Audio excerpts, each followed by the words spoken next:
बिस्मिल्लाहिर्रहमानिर्रहीम, अस्सलामुअलैकुम। साल 2022 के माह अक्टूबर की सुबह की आवाज़ के साथ मैं हूँ यासिर ख़ान। और आज आप जैसे कि देख सकते हैं कि मेरे बोलने के फ़ौरन बाद यहाँ पे एक आवाज़ आती थी एक ख़ातून की, तो वो आज ये हमारे साथ मौजूद नहीं है। बिल्कुल इसी तरह जैसे लास्ट टाइम मैं यहाँ पर मौजूद नहीं था, उन्होंने उसी दिन का आज बदला लेते हुए मुझसे ये बदला लिया है कि आज यासिर भी पूरा अकेला शो हेल्ड करेगा। तो आपके सामने हूँ, आज पूरा कंप्लीट मॉर्निंग शो मैं अकेले ही हेल्ड करूँगा, क्योंकि आमना की आज तबीयत ख़राब है और कल भी काफ़ी बीमार थी। और जैसे कि हम शो में भी बात कर रहे थे कि उनको फ्लू था, टेम्परेचर था, जिस वजह से आज वो आराम करेंगी, आज का शो नहीं करेंगी, आज वो यहाँ पे हमें ज्वाइन नहीं करने वाले। लेकिन फिर भी आज भी उन तमाम टॉपिक्स के साथ मैं हाजिर हूँ और आज भी डिटेल से बात करेंगे।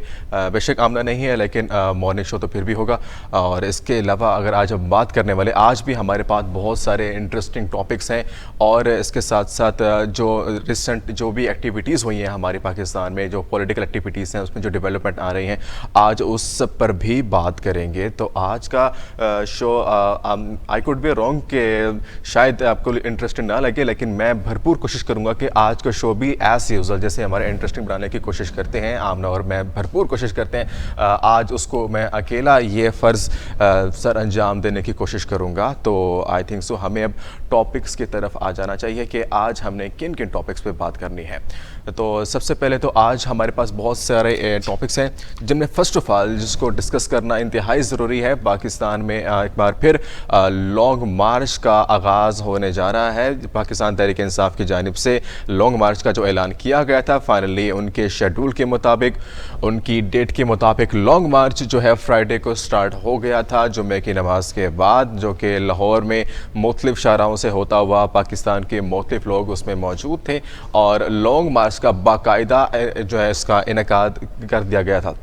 और इसके अलावा इसमें बात करेंगे कि इस वक्त लॉन्ग मार्च की क्या कंडीशंस हैं, सिक्योरिटी के हवाले से क्या डेवलपमेंट है, पब्लिक का कितना क्राउड वहाँ पर मौजूद है। और इसके अलावा जो अक्सर प्रोटेस्ट में, लॉन्ग मार्च में जो पुलिस और आवाम के दरमियान जो शेलिंग के मामलात होते हैं, लड़ाई झगड़े होते हैं, उनकी क्या सूरत हाल है, क्या इस बार भी वो चीज़ देखने में आ रही है। गिरफ्तारियों के मामला पर भी बात करेंगे, क्या गिरफ्तारियाँ भी इस बार पिछली बार के जो लॉन्ग मार्च हुए थे, क्या उस तरह अब भी वो मामलात हमें देखने में नज़र आएंगे या नहीं, इस सब पर भी बात करेंगे। और भी लॉन्ग मार्च चूँकि हमारे लिए बहुत ही अहम टॉपिक है, क्योंकि लॉन्ग मार्च जो पाकिस्तान तहरीक इंसाफ के मुताबिक हकीकी आज़ादी मार्च है, तो उसको हम आज गौर से देखेंगे कि उस हकीकी आज़ादी मार्च का क्या डेवलपमेंट आ रही है, क्या एक्टिविटीज़ इस वक्त वहाँ पर हो रही हैं। क्योंकि आज से कुछ साल पहले भी खान साहब ने लॉन्ग मार्च किया था और उसके अंदर भी आए दिन कोई ना कोई नई एक्टिविटी वहाँ पे परफॉर्म की जाती थी, जो कि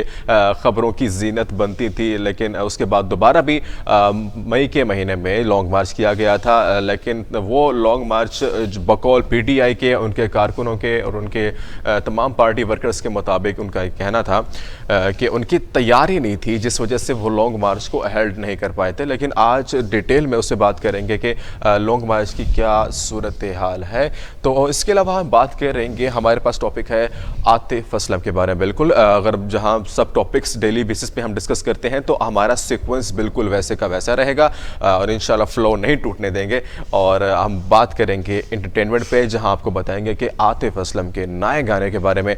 आतिफ असलम का खैर जो भी गाना आता है, तो आज तक कभी उनका गाना फ्लॉप नहीं गया और हमेशा हिट जाता है। लेकिन वंस अगेन उनकी ऑडियंस की, उनके फैंस की ज़िद पे उनका नया गाना रिलीज़ होने जा रहा है। उसके अंदर काफ़ी अच्छे राइटर, प्रोड्यूसर, डायरेक्टर ने काम किया है, क्योंकि आतिफ असलम का गाना बहुत ही हाई क्वालिटी और उनका एक ह्यूज क्राउड होता है उनको सुनने के लिए। तो उसके बारे में भी बात करना लाजमी है, क्योंकि आतिफ असलम पाकिस्तान के सबसे बड़े माया नाज सिंगर हैं, आर्टिस्ट हैं, रॉक स्टार हैं। वो म्यूज़िक के अंदर उनका बहुत बड़ा नाम है। तो आतिफ असलम को डिस्कस करना भी बहुत ज़रूरी है। और इसके अलावा साथ साथ और भी इंटरटेनिंग बातें करेंगे और भी आर्टिस्ट के बारे में कि शोबिस के अंदर क्या डेवलपमेंट आ रही हैं और अंदर कौन कौन सी नए फिल्म्स, नए ड्रामास और नए सॉन्ग्स इंट्रोड्यूस होने वाले हैं। साथ साथ उसको भी आज मर्ज किया जाएगा। तो खैर हमने 2 टॉपिक के बारे में डिस्कस कर लिया, अब हम चलते हैं अगले टॉपिक की तरफ। आपको बताते चलें कि इंडिया टेनमेंट,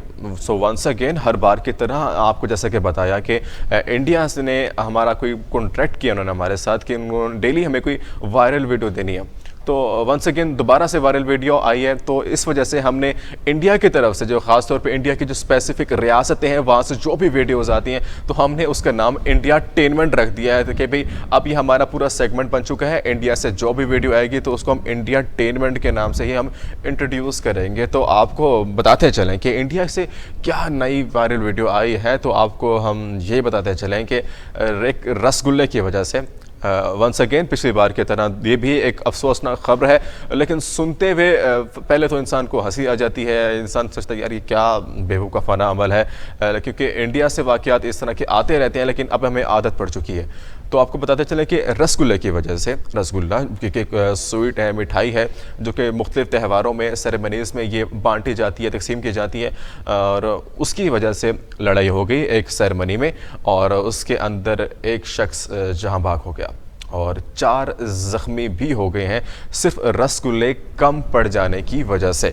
तो ये एक नई वीडियो आई है। लास्ट टाइम भी इस तरह की वीडियो आई थी, जैसे कि बताया था आपको कि मियाँ बीवी के दरमियान लड़ाई हुई थी और लड़ाई के अंदर लड़की ने जो है वो ख़ुदकशी करने की कोशिश की थी और दैन उसकी वीडियो बना के उसको ससुराल भेजा गया। ससुराल आए तो जब देखा कि उनकी बेटी बिस्तर पर बेहोश है तो उनको जब हॉस्पिटल ले जाया गया, दैन डॉक्टर ने क्लेम किया कि she is no more, she is died. तो इस तरह की सिचुएशन देखने में तो एक सैड सिचुएशन है, इसको हम उस तरह से इंटरेस्टिंग तो नहीं कह सकते, लेकिन जिस हरकत की वजह से जो उनकी जो एक्टिविटीज़ होती हैं वो हमारे लिए इंटरेस्टिंग बन जाता है, इसलिए ये इंडिया टेनमेंट में ही इसमें इसका नाम आएगा। तो हमने 3 टॉपिक्स पर डिस्कस कर ली है बात। तो इसके अलावा अगर हम आते हैं नेक्स्ट टॉपिक पे, वो ये है कि वर्ल्ड कप के बारे में बात करेंगे कि वर्ल्ड कप के अंदर क्या अब नई डेवलपमेंट्स आ रही हैं। ज़ाहिर बात है जहां एंटरटेनमेंट है, पॉलिटिक्स है, वहां पे हमने क्रिकेट के बारे में बात करना लाजमी है, क्योंकि क्रिकेट अब तक हमारा एक बहुत हाई ट्रेंड इश्यूज़ हैं, टॉपिक है जिसके बारे में बात करेंगे, क्योंकि वर्ल्ड कप का दौर है, पूरी दुनिया और की टीमें आपस में खेल रही हैं और सबकी नज़रें इस वक्त उस वर्ल्ड कप की ट्रॉफ़ी की तरफ हैं कि कौन उसको हासिल करेगा, और उसके बारे में बात करेंगे कि इस वक्त कौन उस पर उनकी पोजीशन होल्डर है इस वक्त, जो कि इस ट्रैक में, वर्ल्ड कप के ट्रैक में बहुत आगे जा रहा है। तो उस पर भी बात करेंगे। इसमें आप बताएंगे कि आपको पाकिस्तान की क्या क्रिकेट की रेशें चल रही है, इसके अलावा स्पेशली इंडिया की क्या परफॉर्मेंस आ रही है, क्योंकि इंडिया इस वक्त बहुत हाई रैंक में जा रहा है, इंडिया इसमें टॉप कर रहा है इसके वर्ल्ड कप के इस ट्रैक में, इसके वर्ल्ड कप के इस क्रिकेट मैचेस में, जिसके मैच इस वक्त ऑस्ट्रेलिया के शहर मेलबर्न में प्रिथ में ये हेल्ड हो रहे हैं और वहाँ पर इस वक्त जो है इंडिया ने अपना जादू चलाया है। और इस वक्त आपको बताएं कि इंडिया ने भी मुसलसल पाकिस्तान के बाद एक और मैच इंडिया ने अपने हाथ नाम कर लिया और नीदरलैंड को एक बार फिर शिकस्त दी है। और आज इस सब पर भी डिटेल से हम बात करेंगे कि इस वक्त क्रिकेट के क्या डेवलपमेंट है। तो अब अंतिम में अगले टॉपिक की तरफ आ जाना चाहिए। अगला टॉपिक हमारा है यूनाइटेड नेशंस की तरफ से। बिल्कुल जैसे कि एज़ यूजुअल हम कहते हैं, जैसे कि आमना आपको कहती है कि जान है तो जहान है, बिल्कुल अगर हम सेहत की बात नहीं करेंगे तो आई थिंक सो हमारा मॉर्निंग शो का जो एक ऑब्जेक्टिव है वो फिर पूरा नहीं होगा, क्योंकि एक्चुअली जो ऑब्जेक्टिव है आपको सुबह सुबह उठाना, आपको फ्रेश करना और फिर आपको बताना कि सेहत का ख्याल कितना ज़रूरी है, क्योंकि हमारी जो सेहत के लिए जो भी हम ख्याल रखते हैं, हम जो उनके लिए एफर्ट्स करते हैं, उसका आगाज़ सुबह से ही हो जाता है, सुबह के नाश्ते से, सुबह की वर्जिश से, सुबह की वॉक से शुरू हो जाता है। तो इसलिए सेहत बहुत ज़रूरी है, क्योंकि जान है तो जहान है। यूनाइटेड नेशंस की तरफ से कुछ रिपोर्ट सामने आई है, इंटरनेशनल यूनिवर्सिटीज़ के प्रोफेसर्स और जो माहिरीन हैं उनकी तरफ से भी कुछ रिसर्च सामने आई है और उसमें ये बताएंगे आपको कि इस वक्त जो स्पेशली नौजवान तबका है, जो बच्चे हैं, उनके अंदर क्या क्या बीमारियां पैदा हो रही हैं, जो उनको जवानी में ही एक यंग एज में, एडल्ट एज में उनको काफ़ी नुकसान पहुंचाती हैं, जो कि अगर बात करें आज से कुछ साल पहले की, अगर हम कोई 50 से 60 साल पहले या 100 साल पहले चले जाएं, तो जो बीमारियां नौजवानों को होती थी जो एक अधेड़ उम्र के शख्स को बीमारी होती थी, वो अब जवानों में आ रही है, नौजवान उसका शिकार हो रहे हैं। और एक कॉमन सी बीमारियां, blood pressure, sugar, cancer, cancer, ये वो बीमारियां थी जो कि इस एज में बहुत कम माइनर्स में देखने में आती थी, लेकिन इस बार जो है उसकी रेशो काफ़ी बढ़ चुकी है और नौजवानों में ये एक ख़तरनाक हद तक इसका इजाफा हो चुका है और बहुत से लोग इसका शिकार हो रहे हैं। इसकी वजह क्या है, क्या क्या SOPs प्रिकॉशंस हैं जिसको हम लेकर इस इशू को टैकल कर सकते हैं, तो इस सब पर भी बात करेंगे। आज हमारे पास लॉन्ग मार्च, आतिफ असलम, इंडिया टेनमेंट और वर्ल्ड कप और इसके अलावा यूनाइटेड नेशंस पर भी बात करेंगे। और इसके अलावा अगर हमें साथ साथ किसी और टॉपिक को मर्ज करने की ज़रूरत पड़ी तो आज हम उस पर भी बात करेंगे, क्योंकि आज जैसा कि आपको बताया कि आमना मेरे साथ नहीं है, तो आमना हाफ ऑफ करके हमारा कवर हो जाता था, जो कि एक्चुअली रियलिस्टिक बात है। तो आज मुझे पूरा कंप्लीट शो अकेले हेल्ड करना है, लेकिन मैं अभी भी पूरी तैयारी से आया हूँ और इंशाल्लाह कंप्लीट करूँगा। तो आपको मैं बताता चलूँ कि इस वक्त हमारे पास काफ़ी सारे टॉपिक्स हैं। तो फर्स्ट ऑफ ऑल हम आज लॉन्ग मार्च पर भी बात करेंगे। तो आई थिंक सो इन सब टॉपिक्स के बाद हमें अब शायद ब्रेक ले लेना चाहिए, क्योंकि मेरा भी गला काफ़ी थक चुका है, कंटिन्यूसली बोल रहा हूँ और आगे भी बोलना है। तो आई थिंक सो इस वक्त टाइम हो एक ब्रेक का। तो ब्रेक के बाद हम दोबारा हाजिर होंगे, तो उसके बाद बात करेंगे स्पेशली लॉन्ग मार्च और इसके आगे जितने भी हमारे टॉपिक्स हैं, सम टॉपिक्स हैं उन पर बात करेंगे। तो आई थिंक सो यहाँ ब्रेक लेते हैं, तो ब्रेक के बाद दोबारा हाजिर होते हैं। हमारे साथ रहेगा, आप देखते रहिए सुबह की आवाज़ हमारे साथ।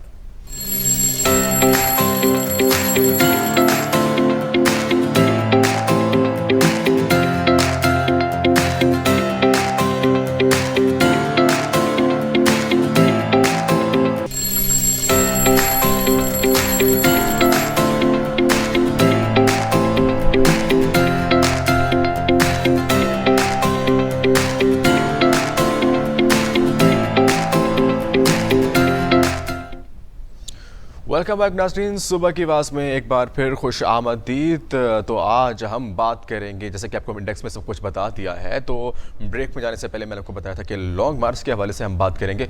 तो लॉन्ग मार्च हमारे लिए काफ़ी जो है सिग्निफिकेंट टॉपिक है आज का, और बल्कि शायद हो सकता है कि जब तक लॉन्ग मार्च इस्लामाबाद ना पहुँच जाए, लॉन्ग मार्च की जो है डेवलपमेंट्स ख़त्म ना हो, तब तक ही हमारा टॉपिक जारी रहेगा। तो आपको हम बताते चलें कि लॉन्ग मार्च के हवाले से क्या क्या डेवलपमेंट्स आ रही हैं, इससे पहले क्या क्या हो चुका है। तो आपको बताते चले कि 6 माह का इंतज़ार और हकीकी आज़ादी मार्च, 6 रोज़ का शेड्यूल था तैयार और 40 फुट लंबा कंटेनर तैयार किया गया था। और बड़ा दिन, बड़ी तहरीक, बड़ा मार्च, ये सब कहना था पाकिस्तान तहरीक-ए-इंसाफ की जानिब से, और कारकुनान की आमद का सिलसिला भी जारी रहा था।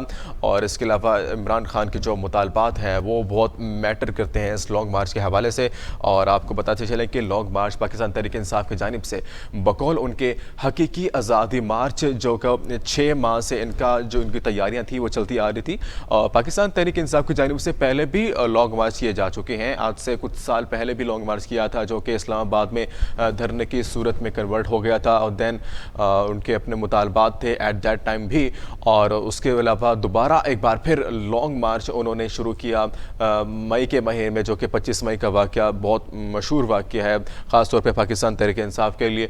तो लॉन्ग मार्च का सिलसिला जो है तसलसल से इस वक्त जारी है, लेकिन अब देखना यह है कि लॉन्ग मार्च क्या पहले की तरह भी कामयाब जाएगा या फिर 25 मई की तरह वापस लौट आएगा। लेकिन इस वक्त कुछ कहा नहीं जा सकता, क्योंकि क्राउड, ज़ाहिर बात है, जब भी कोई लॉन्ग मार्च होता है, जब भी कोई प्रोटेस्ट होता है और जो एक मशहूर पार्टी हो, मशहूर लीडर हो, तो पब्लिक उसके साथ लाजमी जाती है। और ये हमेशा आपका नहीं, ये वतीरा हमेशा से चलता आ रहा है कि जब भी कोई पार्टी लीडर अपनी कॉल देता है तो पब्लिक तो आती ही है। तो इसके अलावा भी आपको बताते चलें कि अवाम का जम्मे गफ़ीर, कह सकते हैं कि जम्मे गफ़ीर मौजूद है। ज़ाहिर पता, पब्लिक है, क्राउड है, पाकिस्तान तहरीक-ए-इंसाफ की पॉपुलैरिटी है, उसको देखते हुए पब्लिक ने तो आना है, और इस वक्त भरपूर किस्म का रश जो है वहाँ पर मौजूद है। और आपको अगर हम कल के बारे में डिटेल बताते चलें कि कल पाकिस्तान तहरीक-ए-इंसाफ का जो लॉन्ग मार्च था वो शुरू होना था।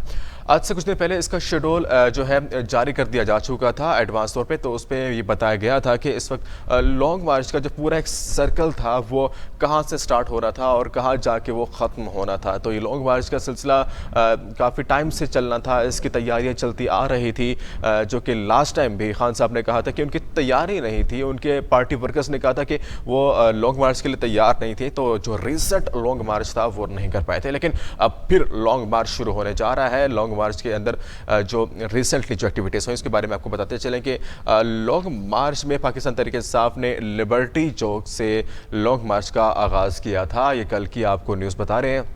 कल नमाज जुमा के बाद लॉन्ग मार्च स्टार्ट होना था, जो कि लिबर्टी चौक में अवाम का जम गफ़ीर वहाँ पर मौजूद था। अवाम की भरपूर तादाद वहाँ पर मौजूद थी। मुख्तलिफ़ शहरों से, मुख्तलिफ़ शाहराहों से वहाँ पर लोग पहुँचे थे और सिक्योरिटी के भी सख्त इंतजाम थे। और इससे पहले भी पाकिस्तान तहरीक इंसाफ ने लाहौर से इस्लामाबाद जाने के लिए लॉन्ग मार्च का ऐलान कर दिया था। और आपको ये भी बताते चलें कि इस्लामाबाद में जो है वहाँ के इंतज़ामिया, वहाँ से डिस्ट्रिक्ट एडमिनिस्ट्रेशन से भी इसके जो है परमिशन ली थी। इनको जो है दरख्वास्त लिख दी जा चुकी है और हमारे जो हुकूमती ओहदेदार हैं उन्होंने भी उसको चीज़ को एडमिट की है कि लॉन्ग मार्च या प्रोटेस्ट हर किसी का बुनियादी हक है, लेकिन अगर कोई लिमिट क्रॉस करेगा तो एक्शन भी लिया जाएगा। कि इसलिए जो है तो मैंने कि सब एग्री हैं लॉन्ग मार्च से, लेकिन अगर कोई लिमिट क्रॉस करता है, कोई इश्तिहार अंगेज़ी होती है, दैन बकौल गवर्नमेंट के, सिटी गवर्नमेंट के कोई ना कोई एक्शन लिया जा सकता है। इसमें बात करते चले कि पाकिस्तान इमरान खान का मार्च की शुरू से खिताब भी हुआ था, जिसमें 26 साल करियर में सबसे अहम शुरू जो सफ़र है उसके बारे में बताया गया कि अब वक्त आ गया, हम इस मुल्क की हकीकी आज़ादी का सफ़र करेंगे। बकौल पाकिस्तान तहरीक इंसाफ के ये एक हकीकी आज़ादी मार्च है, लेकिन आपको एक बार फिर बताता चलूँ कि बकौल तहरीक इंसाफ के ये हकीकी आज़ादी मार्च है। तो इस पर खैर बहुत से लोगों का क्रिटिसिज्म भी देखने में मिला कि इससे पहले जो मार्च हुए थे क्या वो हकीकी आज़ादी मार्च नहीं थे, या उसके अंदर कि वाकई जो है वो सिर्फ जो 4 साल की हुकूमत थी उससे पहले जो लॉन्ग मार्च थे, जो धरने थे, वो क्या वो मायने नहीं रखते, उस सबको इग्नोर कर रहे हैं। जो वक्त अपने पाकिस्तान में गुजारा क्या अब वो हकीकी आज़ादी नहीं थी? अब ऐसी क्या हकीकी आज़ादी है जिसके लिए आप ये चाह रहे हैं या आपके पार्टी वर्कर से चाह रहे हैं कि ये एक हकीकी आज़ादी मार्च है? आई कुड बी रॉन्ग, इस पर जो है पब्लिक की तरफ से बहुत ओपिनियन आ रहा है, क्रिटिसाइज लोग कर रहे हैं इस चीज़ को, लेकिन अब बकौल उनके हकीकी आज़ादी मार्च है। बकौल तहरीक इंसाफ के बहुत सारी पॉइंट इस तरह के आते थे, बहुत सी एक टाइटल जो है अपने प्रोटेस्ट को, अपने कॉल्स को, जब भी कोई हमारा प्रोटेस्ट होता था तहरीक इंसाफ की जानिब से, तो इस तरह के नाम दिए जाते थे, हकीकी आज़ादी मार्च। इससे पहले बहुत सारे नाम दिए जा चुके हैं, तो खैर मैं उस पर नीचे नहीं चाह रहा, लेकिन हम बात कर रहे हैं लॉन्ग मार्च की एक्टिविटीज़ के बारे में बात कर रहे थे। इसके अलावा इनका कहना था कि मेरा मार्च सियासत के लिए नहीं, इलेक्शन या ज़ाती मफादात के लिए नहीं, बल्कि सिर्फ एक मकसद है कि कौम को हकीकी तौर पर आज़ाद होना चाहिए। हमारे फैसले वाशिंगटन या बरतानिया में ना हो, बल्कि पाकिस्तान के फैसले पाकिस्तान में हो और पाकिस्तानी अवाम के लिए हो। ये पाकिस्तान तहरीक इंसाफ का कहना था। इस पर अगर थोड़ा सा हम तज्जिया कर लें, थोड़ी सी बात कर लें, तो जो ऑब्जेक्टिव देखने में आ रहा था पाकिस्तान तहरीक इंसाफ की जानिब से, उनके पार्टी वर्कर्स और उनके तमाम जो हमारे साबिक वज़रा हैं, साबिक MPs हैं, उनकी तरफ से जो पॉइंट देखने में आया, उनका जो एजेंडा, उनका जो अहम एक नुकात है, उनका सिर्फ ये कहना था कि सिर्फ हम इलेक्शन चाहते हैं, हम सिर्फ इलेक्शन के अलावा हमारे पास और कोई रास्ता नहीं है, और अगर इलेक्शन ना हुए तो ये एहतजाज भी जारी रहेगा, ये लॉन्ग मार्च भी जारी रहेगा। लेकिन यहाँ पे कहने का मकसद सिर्फ यही है कि अकॉर्डिंग टू इमरान खान जो बात देखने में आ रही है कि वो सिर्फ ये चाहते हैं कि उनको कोई ज़ाती मफाद नहीं है, सिर्फ मकसद ये है कि कौम को आज़ाद करना है, वाशिंगटन अमेरिका से इनकी ग़ुलामी से हमने बचना है। तो क्या इज़ इट पॉसिबल कि पाकिस्तान के अंदर जब इलेक्शन होंगे, री इलेक्शन होंगे, तो क्या इमरान खान जीत जाएंगे? अगर इफ़ इट पॉसिबल कि इमरान खान जीत भी जाएं, तो क्या वो जो आज़ादी है वो क्या हमें दिला पाएंगे? इससे पहले भी इमरान खान ने पूरा टेन्योर मुकम्मल किया। इस पर भी ये भी सवाल बनता है कि क्या वो आज़ादी हमें 4 साल में क्यों नहीं दी गई, जिसकी हकीकी आज़ादी के बारे में आज हम बात करते हैं। हमारे साथ बहुत से लोग शायद हमें ज्वाइन भी करें हमें लाइव में, अगर किसी ने ज्वाइन किया सीनियर एनालिस्ट ने, तो हम इस पर बात करेंगे। लेकिन फ़िलहाल हम बात करेंगे अभी लॉन्ग मार्च के बारे में। अगर हमें किसी ने ज्वाइन किया तो दैन वो टॉक अबाउट दैट। तो बात करें, मरकज़ करता है कि मुल्क और इदारों की खातिर चुप हूँ, मैं नवाज शरीफ की तरह भगोड़ा नहीं, मेरा जीना मरना इस मुल्क में है, एक आज़ाद फ़ौज चाहता हूँ। हमारी तनकीद तामीरी तनकीद होती है, बहुत कुछ कह सकता हूँ, लेकिन मुल्क का नुकसान नहीं चाहता। पाकिस्तान तहरीक इंसाफ के चेयरमैन इमरान खान ये कहते हैं कि मेरे पास कहने को बहुत कुछ है, लेकिन मुल्क का नुकसान है, जिस वजह से वो बात नहीं करते। आई थिंक सो हमें इस वक्त ज्वाइन किया हमारे सीनियर सहाफ़ी वॉइस न्यूज़ की तरफ से सुल्तान फ़याज़ साहब हैं। तो क्या सुल्तान साहब आपको मेरी आवाज़ आ रही है? जी जी, मुझे आपकी आवाज़ आ रही है। आपको मेरी बहुत आवाज़ आ रही शुक्रिया सुल्तान फ़याज़ हमारे सीनियर एंकर पर्सन है सर, हमें बहुत शुक्रिया हमें ज्वाइन करने के लिए सर। तहरीक इंसाफ का जो एक लॉन्ग मार्च जो कि शुरू हो चुका है फाइनली, कल जुम्मे के बाद शुरू होना था। अवाम भी ज़ाहिर बात है इकट्ठी हुई है और आप भी देखने में आ रहा था कि आप उस क्राउड में जो है हमारी कवरेज कर रहे थे, हमें बाहर आगाह भी कर रहे थे इस चीज़ से। तो आप बताएं कि क्या सूरत हाल है इस वक्त लॉन्ग मार्च की, क्या देखने में आ रही है? जिस वक्त जो है मुख्तलिफ काफिले जो है वो यहाँ पर पहुंचना शुरू हो गए। हम्म। और मुख्तलिफ जो क्राउड है जो रात को यहाँ पर पहुंचा था लिबर्टी से, जो ये लॉन्ग मार्च स्टार्ट हुआ, और शादरा में कल इसने अपना जो कल पहला इन गोल था कल के दिन में जो इन्होंने सेट किया था, जो डेस्टिनेशन सेट की थी शादरा चौक, वहां पर पहुंचकर जो है वो कल लॉन्ग मार्च जो है वो खत्म हो गया था और इमरान खान साहब जो है वापस जमान पार्क चले गए थे। हम्म। इसके बाद आज मुख्तलिफ शहरों से जो है वो रैलियां आ रही हैं। उसके साथ साथ इमरान खान की जो रैली है या जो मरकजी जुलूस है हम्म। जिसमें इमरान खान साहब खुद होंगे, वो जमान पार्क से अब कुछ ही देर में जो है वो शादरा चौक जो है वो पहुंचने वाला है। हम्म।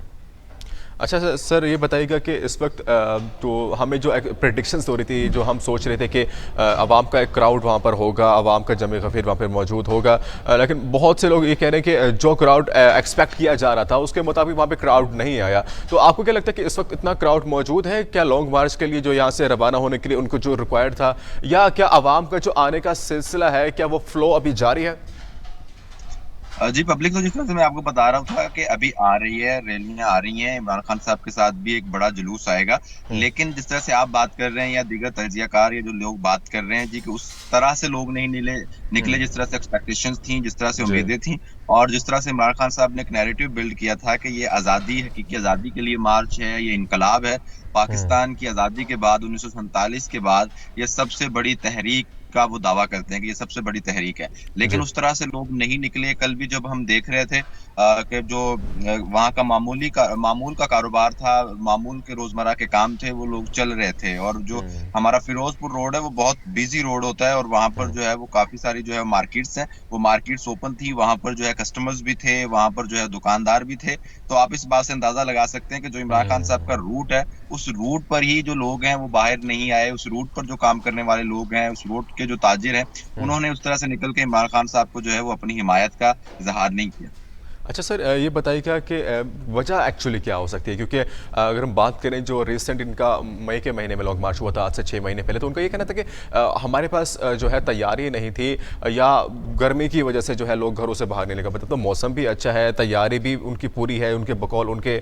और इसके अलावा अगर देखी जाए तो वजह क्या आ सकती है इसमें, क्या उनकी जो पॉपुलैरिटी का ग्राफ जो है वो डाउन हुआ है, या पब्लिक का इंटरेस्ट जो है वो प्रोटेस्ट या मार्च की तरफ से हट गया है, एक्चुअली क्या यहाँ पे फैक्ट है? नहीं, उनकी पॉपुलैरिटी का जो ग्राफ है वो नहीं गिरा। उनकी पॉपुलैरिटी जो है वो सोशल मीडिया पर है। हम्म। और सोशल मीडिया पर जो है उनका कारकुन या जो उनके फॉलोअर्स हैं वो सोशल मीडिया पर आकर तो बात करते हैं, वो अभी भी बात कर रहे हैं, अभी भी सोशल मीडिया पर एक्टिव हैं। हम्म। लेकिन जो पाकिस्तान तहरीक इंसाफ का कारकुन है वो उस तरह से बाहर निकलने के लिए तैयार नहीं है, डंडे खाने के लिए तैयार नहीं है। हम्म। पाकिस्तान तहरीक इंसाफ का जो है वो कारकुन जो है वो शेलिंग बर्दाश्त करने के लिए तैयार नहीं है। और हम्म। मिडिल क्लास से जो लोग ज्यादा ताल्लुक रखते हैं पाकिस्तान तहरीक इंसाफ के साथ, वाबस्तगियां जो ज्यादा कारकुनान की हैं वो मिडिल क्लास से हैं। तो जो हम्म। मिडिल क्लास के लोग हैं उनको जो है अपने रोज के मामलात भी देखने होते हैं, रोजगार का जो है वो भी देखना होता है। तो हम्म। जिसकी बिना पर जो है वो, और ऊपर से जो इमरान खान साहब ने एक नैरेटिव बिल्ड किया था इनकलाब का, उसको शायद उस तरह से लोगों ने नहीं लिया। उससे पहले जी। दो अहम इदारों के जो शख्सियात हैं उन्होंने जो है प्रेस कॉन्फ्रेंस भी की, जिससे मुझे लगता है काफी जो बड़ा है इनके नैरेटिव को जो है वो डंट पड़ा है और इमरान खान साहब का जो नैरेटिव है वो कमजोर हुआ है। जब हम्म। से आईएसपीआर साहब ने डीजीआईएसपीआर और डीजीआईएसआई ने जो है वो प्रेस कॉन्फ्रेंस की और उसमें उन्होंने बताया कि किस तरह से ये जो नैरेटिव बिल्ड कर रहे हैं, जो बात कर रहे हैं साइफर की और दीगर, जिस पर ये पूरी की पूरी तहरीक जो है वो बेस करती है, वो किस तरह से जो है वो एक झूठ पर मबनी तहरीक है। तो उसको भी मैं साथ साथ इंक्लूड करूंगा कि जो हमारे डीजीआईएसपीआर और डीजीआईएसआई की तरफ से जो भी बयान आया, जो एक सडन मुश्तरका प्रेस कॉन्फ्रेंस आई थी उन दोनों की, ज़ाहिर बात है जो फर्स्ट टाइम, कल भी हम चीज़ डिस्कस कर रहे थे फयाज साहब के, डीजीआईएस वेरी फर्स्ट टाइम वो कभी सामने मीडिया में नहीं आए, इवन कि वो अपनी पिक्चर भी रिवील करने से कतराते थे और वो अक्सर नहीं आते थे कभी। वेरी फर्स्ट टाइम वो प्रेस कॉन्फ्रेंस में आए और ख़ुद भी अनाउंस कर रहे थे कि यार मैं फर्स्ट टाइम आपके सामने आया हूँ, ये जर्नलिज्म में, जर्नलिस्टिक एक्टिविटीज़ में मेरी फर्स्ट परफॉर्मेंस है, पहली दफ़ा मैं सबके सामने आ रहा हूँ। तो एक्चुअली इतनी एमरजेंसी क्या पड़ी थी, क्या लॉन्ग मार्च इतना मेन फैक्टर बन रहा है उस बात के लिए कि उनको सामने आना पड़ा, या डीजीआईएसपी के साथ मुश्तरका प्रेस कॉन्फ्रेंस करनी पड़ी? एक बात तो ये समझ लीजिए कि डीजीआईएसआई और आईएसपीआर के जो डीजी हैं उनको DGISPR का तो काम ही यही है, वो तो हम मीडिया टॉक्स करते हैं, प्रेस हम्म, कॉन्फ्रेंसेस करते हैं, मीडिया से राब्ते में रहते हैं। जी। लेकिन जो DGISI की आप बात कर रहे हैं, बिल्कुल दुरुस्त बात कर रहे हैं कि उन्होंने इससे पहले कभी भी इस तरह से सामने नहीं आए और उन्होंने अपनी फोटो भी रिवील नहीं की। हम्म, लेकिन उनको जो मंजर आम पर लेकर आया है, या जो उन्होंने मीडिया टॉक की, जो प्रेस कॉन्फ्रेंस की, उस पर इस लॉन्ग मार्च ने उन्हें मजबूर नहीं किया। बल्कि हम्म, जो चीज जिस वजह से वो सामने आए वो है अरशद शरीफ की शहादत। हम्म, जो हमारे सीनियर सहाफी, निजी टीवी से जिनका ताल्लुक था, और पाकिस्तान मीडिया इंडस्ट्री में उन्होंने एक बहुत बड़ा रोल अदा किया, किरदार जी अदा किया, बिल्कुल। बहुत बड़े सहाफी थे। और जब उनकी शहादत होती है, उनकी शहादत के बाद जो है कुछ लोगों की जानिब से, पॉलिटिकल जो हमारे ग्रुप्स हैं उनकी जानिब से उसको कैश करवाने की कोशिश की जाती है। तो हम्म, उस बुनियाद पर जो है ये जो एक बहुत बड़ा जो अरशद शरीफ की शहादत है, जिस तरह से नारे भी लग रहे थे कि हम्म, अरशद तेरे खून से इनकलाब आएगा, तो हम्म, ये वो एक पॉइंट है जिस पर जो है पाकिस्तान फौज भी जानती है और हमारे इदारे भी जानते हैं कि ये वो पॉइंट है जिस पर हमारी कौम जो है वो यकजा हो सकती है और बाहर निकल सकती है। जी। जिसकी वजाहत जो है वो फिर उन्हें आकर देना पड़ी कि हम्म। पाकिस्तान के इदारों को जो है वो अरशद शरीफ की शहादत से जो है वो कोई उसमें उनका अमल नहीं है। तो अरशद शरीफ के मामले से एक कोशिश मैं साथ लिंक करना चाहूँगा फयाज साहब, क्योंकि आप आज हमारे लाइन में मौजूद हैं तो आपने काफ़ी सिचुएशन को पूरा दिन देखा भी है। तो उसको लॉन्ग मार्च से अगर मैं लिंक करूँ कि क्या जो लास्ट टाइम भी बात देखने में आ रही थी पब्लिक की तरफ से, बहुत सारे एनालिस्ट की तरफ से कि खान साहब इस्लामिक कार्ड इस्तेमाल करते हैं, खान साहब फलां कार्ड इस्तेमाल करते हैं, तो क्या अरशद शरीफ कार्ड, उनकी डेथ का, उनकी मौत का, क्या वो कार्ड भी इस्तेमाल हो रहा है? क्या आवाम का जो एक जज्बा, जो जोश जुनून है, क्या ये सब देखते हुए आ रहा है कि एक मुल्क का सबसे बड़ा सहाफ़ी जिसका कत्ल हुआ है, हम उसके इंसाफ के लिए भी हम निकले हैं, तो क्या ये उससे लिंक कर रहा है, कोई रिलेट कर रहा है?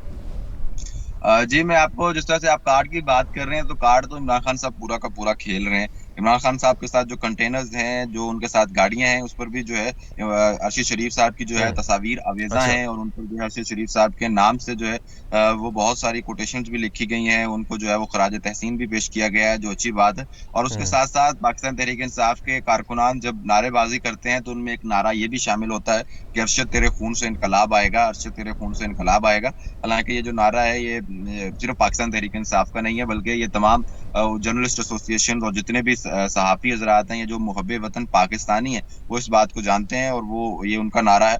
तो पाकिस्तान तहरीक इंसाफ भी इस नारे को इस्तेमाल कर रही है, और लॉन्ग मार्च के दौरान जब भी नारेबाजी होती है, जब भी कारकुनान नारेबाजी करते हैं, तो स्टेज से भी, जो मरकजी स्टेज है, मरकजी कंटेनर है, जिस पर फैसल जवेद जो है मौजूद हैं, पाकिस्तान तहरीक इंसाफ के चेयरमैन इमरान खान हम्म, मौजूद हैं, शेख रशीद साहब मौजूद हैं, और असद उमर साहब मौजूद हैं, बाकी सीनियर क़यादत मौजूद है। उस कंटेनर से भी ये नारा हमें सुनाई आता है कि जी अरशद तेरे खून से इनकलाब आएगा। हम्म। तो इसका मतलब जो है वाज़ेह है कि इमरान खान साहब जो है वो अरशद शरीफ कार्ड भी प्ले कर रहे हैं। अरशद शरीफ कार्ड जो है उस पर भी अवाम से सिंपतियां हासिल करना चाहते हैं। जी बिल्कुल। चलो सर, इस पे मैं एक और बात भी अब करना चाहूँगा, जैसे कि last time according to objective, according to उनका एक जो नुकात है जो कि उनके पार्टी वर्कर्स, उनके साबिक वज़रा की वजह से देखने में आ रहा है कि उनका सिर्फ एक नुकाती एजेंडा है कि सिर्फ री इलेक्शन, दोबारा इलेक्शन करवाए जाएँ।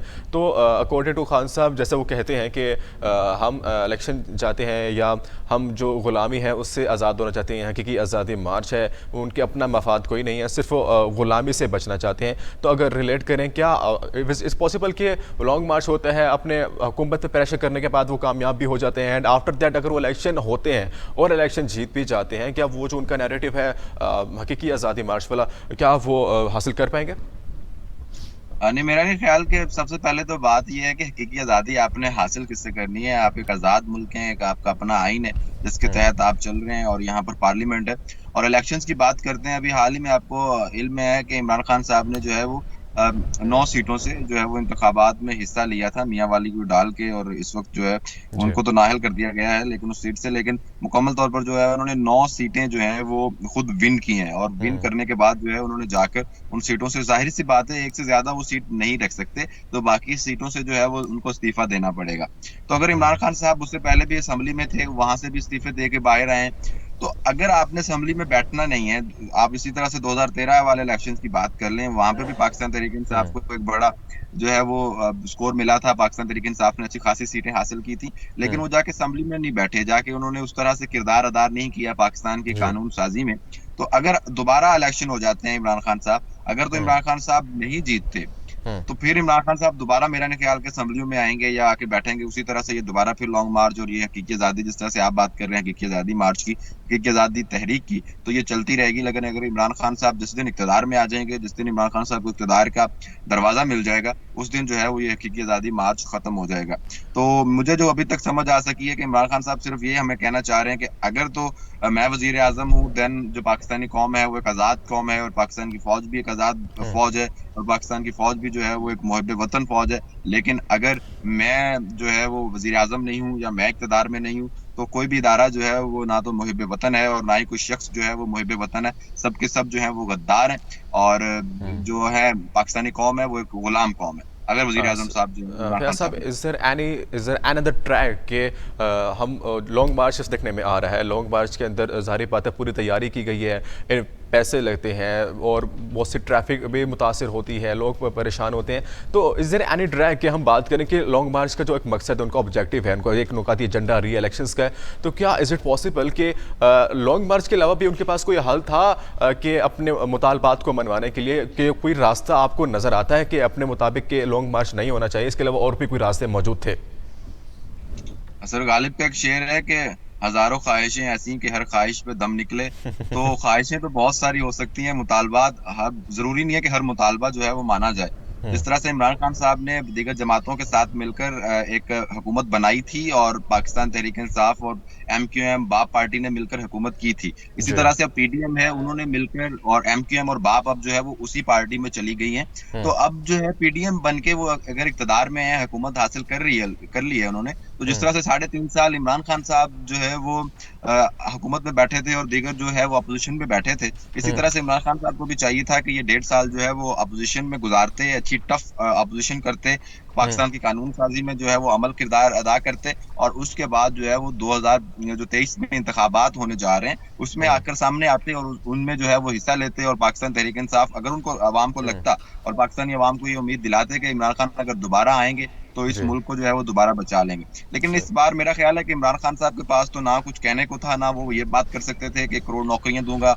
ना वो ये बात कर सकते थे कि 50 लाख घर दूंगा, ना वो ये कह सकते थे बेरोजगारी खत्म कर दूंगा, ना वो ये कह सकते थे जी कि पाकिस्तान में हर तरफ खुशहाली ही खुशहाली होगी, तरक्की ही तरक्की होगी, क्योंकि ये सारे नारे तो 2018 में वो लगा चुके थे। और जी। 2000 जो है जब तक उनका इक़्तिदार रहा, ये 3.5 साल जो उनका दौर इक़्तिदार था, इसमें उस पर बहुत कम काम हुआ है। तो इससे हमें ये बात तो साफ होती है कि इमरान खान साहब जो हैं, वो उनके पास कोई नया नारा नहीं था, कोई नया जो नैरेटिव जो है वो नहीं बिल्ड कर पा रहे थे। तो जिसकी बुनियाद पर जो है उन्होंने फिर ये एक हकीकी आज़ादी और साइफर का साथ लेकर एक नैरेटिव बिल्ड करने की कोशिश की है, एक बयानिया बनाने की कोशिश की है, और उसके जो उनके कारकुनान हैं वो इसको जो है वो खरीद रहे हैं।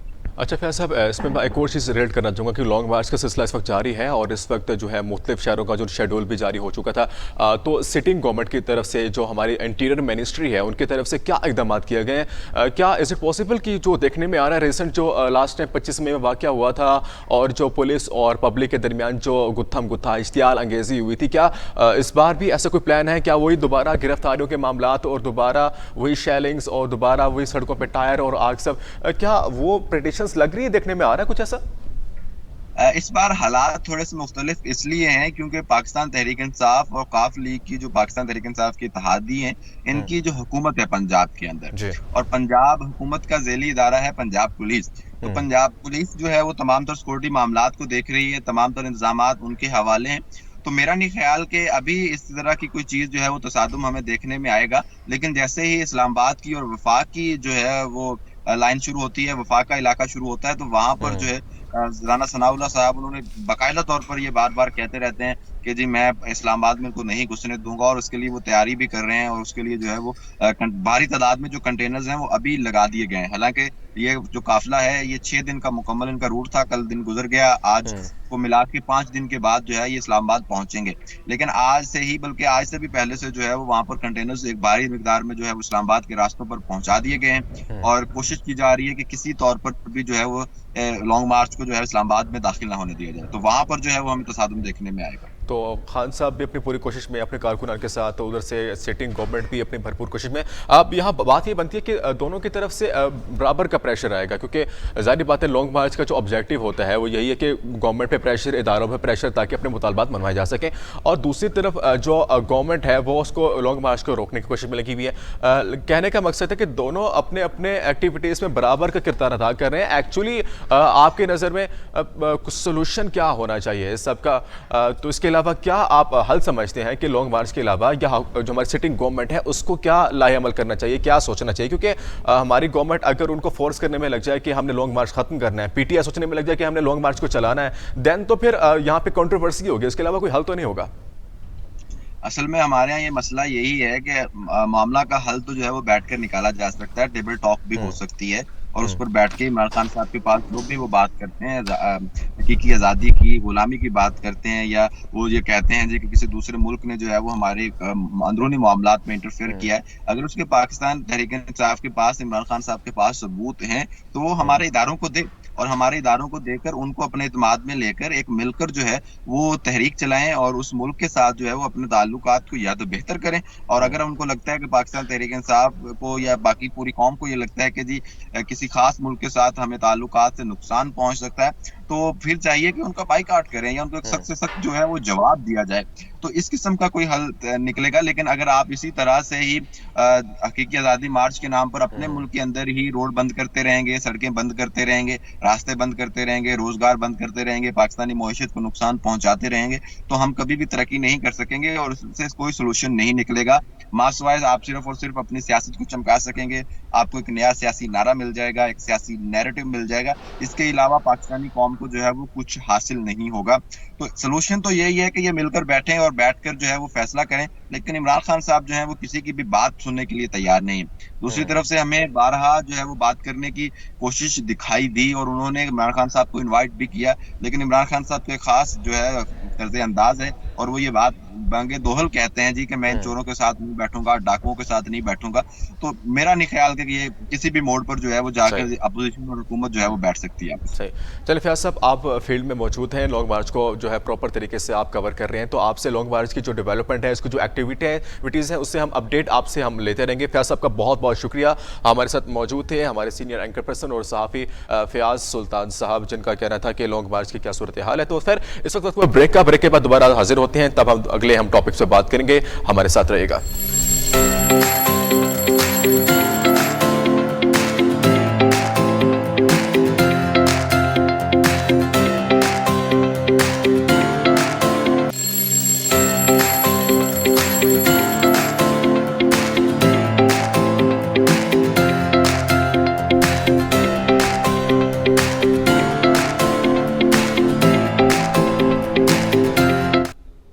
वेलकम बैक नाज़रीन, सुबह के आवाज़ में एक बार फिर खुश आमदीद। तो आज हम जैसा कि बात कर रहे थे स्पेशली लॉन्ग मार्च के हवाले से, उसको हमने काफ़ी ड्रैग कर लिया है और लम्हा ब लम्हा इसके बारे में तफसीलात में जानते रहेंगे, लेकिन अब टाइम बहुत शॉर्ट है, टॉपिक बहुत सारे हैं, तो उन पर भी हमने बात करनी है। तो हम चलते हैं हम नेक्स्ट टॉपिक्स की तरफ। तो हमारे पास आज का जो टॉपिक है, तो ज़ाहिर बात है, जहाँ हमने इतनी सीरियस बातें की हैं, इतनी बहुत से बातें की हैं, तो वहाँ पर एंटरटेनमेंट का होना भी बहुत लाजमी होता है। तो ये तो हमारा सेगमेंट है डेली का मॉर्निंग शो के हवाले से, तो जहाँ आपको हम फ्रेश करते हैं, एंटरटेन करते हैं। तो वहाँ आपको बताते चलें कि आज का जो हमारा टॉपिक, जैसा कि इंडेक्स में भी आपको बता चुके थे कि आतिफ असलम पाकिस्तान के सबसे बड़े सिंगर, रॉक स्टार, उनका एक बार फिर एक नया गाना रिलीज़ होने वाला है। उनकी फ़ैन की भरपूर फरमाइश के बाद आतिफ असलम का एक और गाना इस वक्त रिलीज़ होने वाला है और इंस्टाग्राम पे उन्होंने ये शेयर भी की है उस गाने का लिंक, जिन्होंने बताया कि एक वो नए गाने का जो है रिलीज़ की तरफ जा रहे हैं। और उस गाने के बारे में बताते चलें कि फ़ैन की बहुत क्यूरियोसिटी है उनके गाने के लिहाज से। ऑफकोर्स आतिफ असलम जो है काफ़ी सालों से म्यूज़िक इंडस्ट्री में काम कर रहे हैं, ना सिर्फ अब से, जबकि उनका पहला गाना था तब से लेकर अब तक उनकी काफ़ी एफर्ट है उस गाने को लेकर। और आपको बताते चलें कि आतिफ असलम का सबसे पहला गाना था, वो ही इतना हिट हो गया था, तो उसके बाद से अब तक कोई गाना ऐसा देखने में नहीं आया कि जो उनका हिट ना हुआ। उनके हर गाने के आने की जो क्यूरियोसिटी होती है उनके फैंस में, उनकी ऑडियंस, उनकी पब्लिक में, वो बढ़ती जाती है। तो आपको बताते चलें कि आतिफ असलम का एक और नया गाना जो रिलीज़ होने वाला है, उसके बारे में बताते चलें कि आतिफ असलम का एक गाना जिसमें पंजाबी, इंग्लिश का भी जो लैंग्वेज का इस्तेमाल होने जा रहा है। और इस गाने में आपको पता चले कि मॉडल एमी जैक्सन का भी इसमें शामिल है और आतिफ असलम के साथ साथ उनके गाने की शूटिंग में ये जलवागर होंगी, उनके गाने की आवाज़ में ये भी शामिल होंगी। और उसके साथ साथ आपको पता चले कि गाने के जो राइटर हैं वो राज रजूत साहब हैं, जिन्होंने गाने को लिखा है। और इसके अलावा जो उनके जो डायरेक्टर हैं अदनान काजी साहब, उन्होंने इस गाने को डायरेक्ट किया है। और इनके साथ साथ बहुत से ऐसे गाने जो कि काफ़ी मशहूर हुए थे आतिफ असलम के, जिनमें अली ज़फ़र और फरहान सईद, आयमा बेग और ऐसे बहुत सारे जो पाकिस्तान के सबसे बड़े सिंगर, जो टॉप 10 सिंगर में जिनका नाम आता है, उनके गाने डायरेक्ट ये अदनान काजी साहब करते हैं। तो एक बार फिर पाकिस्तान में आतिफ असलम का जो है ये गाना जो रिलीज़ होने वाला है और उन्होंने भी इस गाने को डायरेक्ट किया है। तो आतिफ असलम के गाने जिसका सबको इंतज़ार होता है और ये भी जो गाना काफ़ी मशहूर होने वाला है, इसमें जो उनका प्रोमो दिखाया जा रहा है, उनके जो ग्राफिक्स दिखाए जा रहे हैं, उसमें ऐसा लगता है कि गाने में काफ़ी इंटरेस्टिंग हो सकता है। क्योंकि आतिफ असलम का जो गाना होता है, उनकी जो आवाज़ है वो ना सिर्फ अब से बल्कि कई सालों से सुनते आ रहे हैं और उनकी जो फ़ैन फॉलोइंग है उनमें अभी कोई उनका जो ग्राफ मुतासिर नहीं हुआ। और काफ़ी जो इंटरेस्टिंग सॉन्ग्स उनके हैं, लास्ट टाइम भी उनके काफ़ी अच्छे गाने हैं। उसके अलावा फैंस की डिमांड और बढ़ चुकी थी, जिसकी वजह से उनके और भी गाने अब जो है रिलीज़ होने में देखने को मिल रहे हैं। आतिफ असलम जो कि पाकिस्तान के सबसे बड़े सिंगर हैं, जिनका ना सिर्फ पाकिस्तान में बल्कि पूरे एशिया में उनका नाम है। ऑल ओवर द वर्ल्ड उन्होंने कॉन्सर्ट्स किए हैं और उनके दुनिया भर में उनके फैंस हैं। ये उनका एक लक है, उनका फॉर्चून है कि वो उनको इतनी बड़ी अपॉर्चुनिटी मिली है कि उनका कोई भी गाना जो है फ्लॉप नहीं जाता। उनके फैंस की जो क्यूरियोसिटी है हर गाने के बाद बढ़ जाती होती है। आतिफ असलम के गाने, स्पेशली आतिफ असलम जिस वजह से एक्चुअली मशहूर है, इसमें सबसे इंपॉर्टेंट फैक्टर जो मैं आपको उसमें बताने वाला हूँ कि यही है कि एक्चुअली आतिफ असलम को कोई उस तरह से नहीं जानता कि एक्चुअली गाने का उनका कंटेंट क्या है, उनकी नीच क्या है। Atif Aslam just a rock star singer, उनका जो पर्सनल इंटरेस्ट है, उनकी जो नीच है वो रॉक गाने में आती है। लेकिन पब्लिक की डिमांड ऐसी है, ऑडियंस की डिमांड ऐसी है कि वो उनकी डिमांड के मुताबिक उनको गाना पड़ता है। क्योंकि ऑब्वियसली जो पब्लिक सुनना चाहती है, जो ट्रेंड को देखते हुए उसको रिजेम्बलेंस करते हुए जो पब्लिक डिमांड करती है कि हमें इस तरह के गाने चाहिए, इस तरह के गाने हम सुनना चाहते हैं, तो आतिफ असलम को उसी तरह का उसमें जो है आइसिंग ऑन द केक करना पड़ जाता है। इसलिए अब उन्होंने पंजाबी और इंग्लिश और उर्दू भी आई थिंक सो इसमें ऐड होगी, तो ये बहुत बड़ा मिक्सअप है। और उसके साथ आइसिंग ऑन द केक करने के लिए मॉडल एमी जैक्सन को भी उन्होंने शामिल किया है। लेकिन आतिफ असलम का पर्सनल जो इंटरेस्ट, जो कि मैंने आपको बताया था कि लास्ट टाइम बहुत अच्छी performance battle of the band में उन्होंने की, कि उसको काफ़ी अच्छे तौर पे उन्होंने इंट्रोड्यूस किया, उसको हाईलाइट किया। क्योंकि रॉक गाने जो होते हैं वो उस पर आतिफ असलम का वो स्टार्ट था, जिस वजह से वो उनका मार्केट में नाम इंट्रोड्यूस किया गया था। उनमें उनकी काफ़ी ग्रिप है और उनकी आवाज़ की पिच भी उस पर मैच करती है। लेकिन हम देखें अगर पाकिस्तान में, तो हमारी जो मोस्टली 90 to 95% जो पब्लिक है वो उस गाने को पसंद नहीं करती, क्योंकि वो चाहती है कि हमें सिर्फ वही गाने हो जिसमें स्पेशली तबले का इस्तेमाल हो, ढोलकी का इस्तेमाल हो, या पंजाबी लैंग्वेज का इस्तेमाल हो, इलेक्ट्रिक गिटार हो गए, ड्रम्स हो गए, या कीबोर्ड का इस्तेमाल वो बहुत कम चाहते हैं। वो बेस को इतना पसंद नहीं करते। एक्चुअली वो बेस नहीं जो हम स्पीकर में सुनते हैं, base it's just a guitar जो बेस ट्यून बजाता है, बेस स्टमिंग करता है, जो कि रॉक गाने में इस्तेमाल होता है। आतिफ असलम का पर्सनल इंटरेस्ट। इसके साथ साथ बात करें आतिफ असलम के साथ फवाद खान, उनका पूरा बैंड होता था और उन्होंने काफ़ी वर्क किया आपस में, और इनका सबका जो पर्सनल इंटरेस्ट था वो सिर्फ रॉक गाने में नज़र आया था। जो हम बात करें बाकी गानों में उनको इंटरेस्ट, लेकिन आतिफ असलम ऑलराउंडर है। आतिफ असलम आप उनके चाहे उनके सोलो सिंगर सुने, उनके रॉक गाने सुने, उनके जो है क्रेजी सॉन्ग सुने, या आतिफ असलम की कोई भी परफॉर्मेंस है उसमें आतिफ असलम ने हमेशा टॉप ही किया है। आतिफ असलम ने पाकिस्तान और इंडिया के साथ बहुत सारे कॉन्सर्ट हेल्ड किए हैं, बहुत से कंपटीशंस में उन्होंने हिस्सा लिया है। एक सुर्ख क्षेत्र के नाम से पाकिस्तान में बहुत मशहूर एक प्रोग्राम चला था। उसके अलावा बैटल ऑफ द बैंड में काफ़ी अच्छे, लेकिन ऑलराउंडर पाकिस्तान में या इंडिया में आतिफ असलम ने जो भी कंटेंट या जो भी एक्टिविटी की है अपनी म्यूज़िक इंडस्ट्री में, उनका काफ़ी नाम रहा है उसमें। ये उनकी तरफ से शायद गॉड गिफ्टेड है, या अपनी मेहनत इतनी करते हैं जिसकी वजह से वो काफ़ी ट्रेंड कर जाते हैं हर चीज़ में, और उनकी मार्केट डिमांड कभी कम नहीं हुई। उनकी अब भी डिमांड वैसी है जैसे उनकी सबसे पहले गाने में हुई थी, जो कि उन्होंने लाहौर में एक गाना शूट किया था अपने फैमिली से छुप के। और उनकी भी जो हिस्ट्री है, उनका जो बैकग्राउंड है वो भी काफ़ी इंटरेस्टिंग था। और हम रिसेंटली आपको उसके बारे में बताते भी रहे थे कि आतिफ असलम की क्या एक्टिविटीज़ रही थी इस सब के बारे में।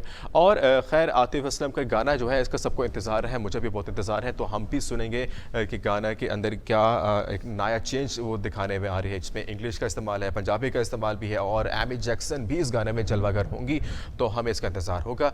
लेकिन आतिफ असलम के साथ साथ एक और पाकिस्तान के जो नए उभरते हुए सिंगर, जो कि one of the favourite singer जो कि मेरे हैं एक्चुअली, सरमद कदीर के बारे में बात करूँगा कि सरमद कदीर पाकिस्तान के एक ऐसे सिंगर हैं जो कि काफ़ी ट्रेंड कर रहे हैं। उनके अपने चैनल में बात करें और डिफरेंट जो प्रोडक्शंस चैनल हैं, जो प्रोडक्शन हाउसेस हैं, उसमें काफ़ी नाम है सरमद कदीर का। सरमद कदीर काफ़ी टाइम से गाने गाते रहे, अपने कॉलेज टाइम से इन्होंने सिंगिंग का आगाज़ किया और इनके जो रिसेंट गाना जिसकी वजह से पब्लिक में बहुत ज़्यादा इंट्रोड्यूस हुए और हर प्रोग्राम में नज़र आए, वो इनका गाना जन्नत मिर्ज़ा जो कि पाकिस्तान की टिकटॉकर हैं, उनके साथ इनका शायर गाना इनका रिलीज़ हुआ था और उनमें काफ़ी जो है इन्होंने अपना लोहा मनवाया था। उसके बाद भी बहुत सारे गाने, उनके बाद शायर के बाद इश्क जो उनका सॉन्ग आया था उसमें भी काफ़ी अच्छी परफॉर्मेंस दिखाई थी। लेकिन अब एक बार फिर वो आई थिंक सो लंदन में या किसी भी फॉरेन कंट्री में इनके जो गाने शूट होते हैं, एक बार फिर उनका गाना शूट होने जा रहा है और ये गाना एक एक्चुअली में एक पुराना गाना है जिसको अब जो है एक नए अंदाज में रिमिक्स करके दोबारा किया जा रहा है, जिसमें लाइक आपने गाना सुना हो कि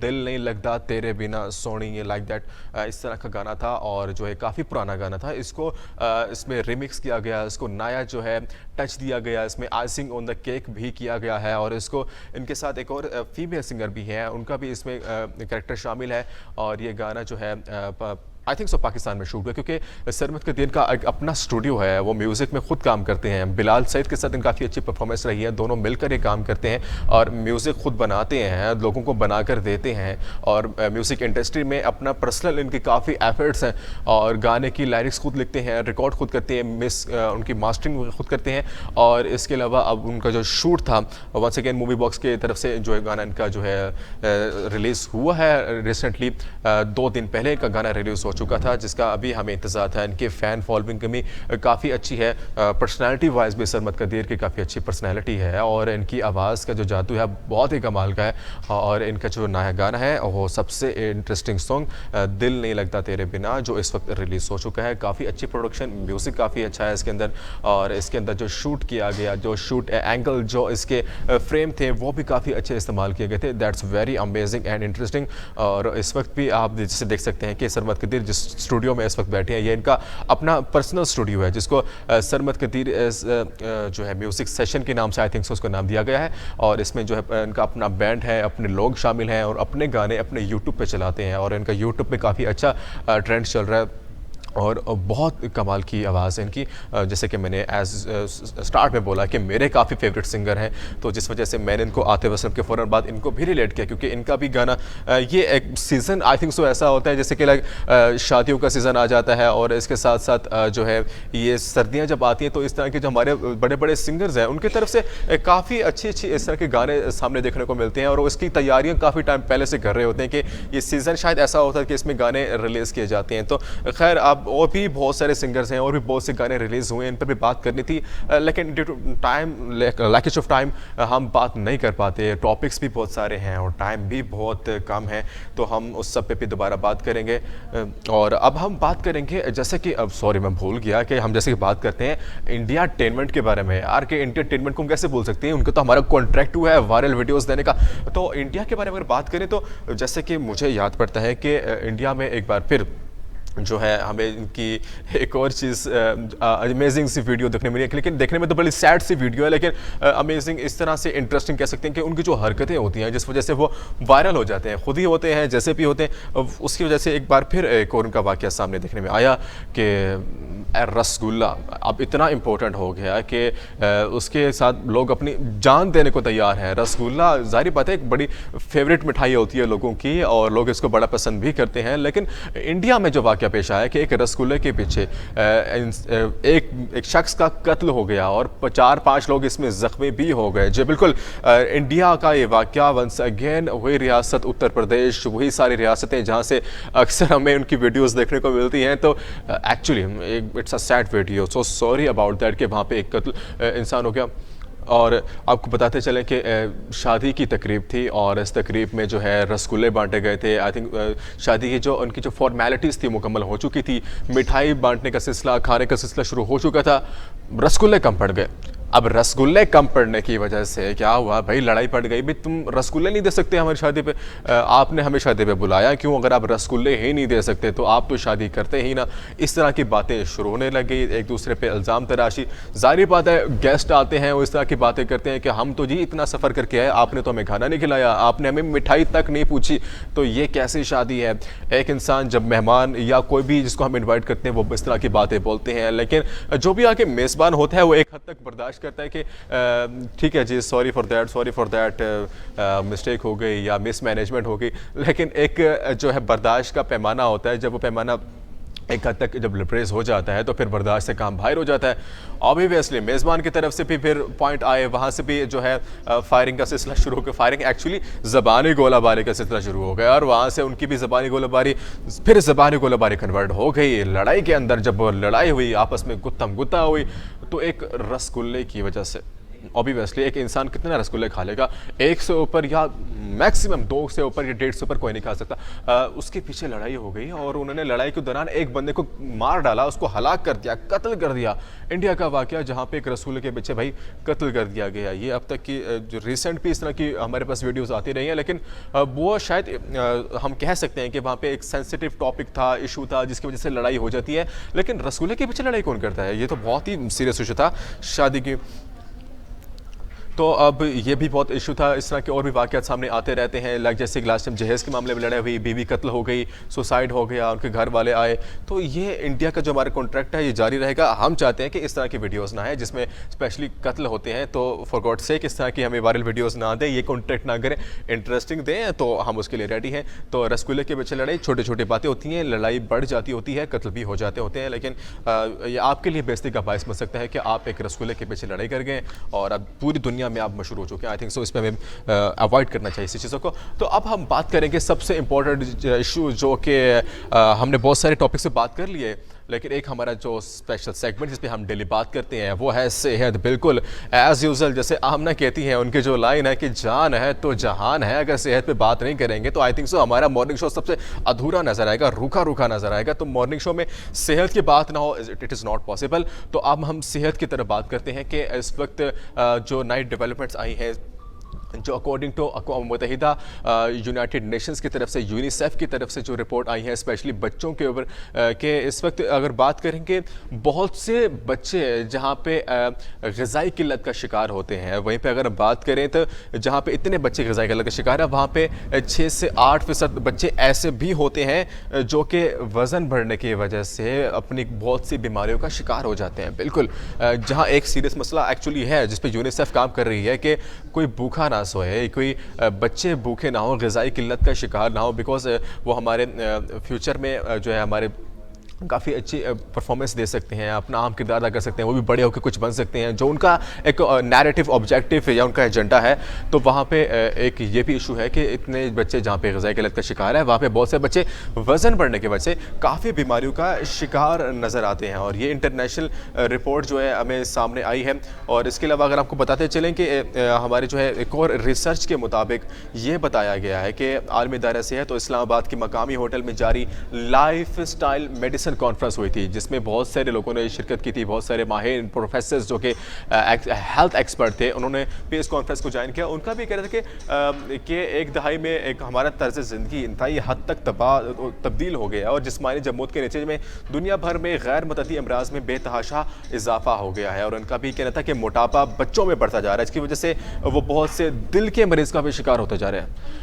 हाउ इट्स बिकम पॉसिबल कि बच्चे अब दिल के मरीज़ बनेंगे। यहाँ कोई दिल का मरीज़ बने तो हम पता नहीं उसे क्या क्या बातें कहते हैं या उनको क्रिटिसाइज़ करते हैं कि भाई इसको कौन सा गम लग गया है कि आज ने सब बातें दिल में ले ली हैं, कि छोटा सा बच्चा वो क्या दिल में ले सकता है। तो इट इज़ नॉट पॉसिबल। बच्चों को इतनी टेंशन कोई नहीं देता है, उनको इतनी समझ बूझ नहीं होती कि वो बातें दिल में लेने लग जाए। लेकिन एक्चुअली जो फैक्ट यहाँ पर नज़र आ रहा है वो फैक्ट यही है कि उनके मोटापे की वजह से, उनकी हेल्थ की वजह से काफ़ी इशूज़ आए हैं। आई थिंक सो हमें यहाँ पे कराची से हमारे हमें डॉक्टर ने ज्वाइन किया है, जो शाजिया नाज है, कराची से हमें ज्वाइन की है शबाना नाज, जो कि हेल्थ एक्सपर्ट हैं, डॉक्टर हैं, उनसे भी इस बारे में बात करेंगे। अस्सलाम वालेकुम मैम, आप हमारी आवाज़ आ रही है?